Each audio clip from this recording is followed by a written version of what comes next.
হাসপাতাল পরিচালক যমুনা টেলিভিশনকে জানিয়েছেন, মস্তিষ্কে গুলি থাকায় তাকে লাইফ সাপোর্টে রাখা হয়েছে। দুপুর 2:30টার দিকে রাজধানীর বিজয়নগর এলাকায় গুলিবিদ্ধ হন হাদি। জুমার নামাজ পড়ে রিকশায় করে যাওয়ার সময় মোটর সাইকেল থেকে দুর্বৃত্তরা কয়েক রাউন্ড গুলি চালায় তার ওপর।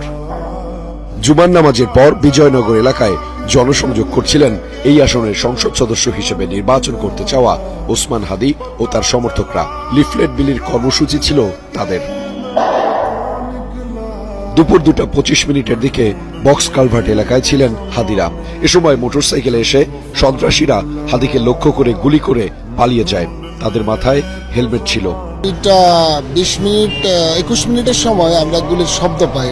আমরা শব্দ পেয়ে আমাদের বাসা এখানে আমরা নিচে নেমে আসি।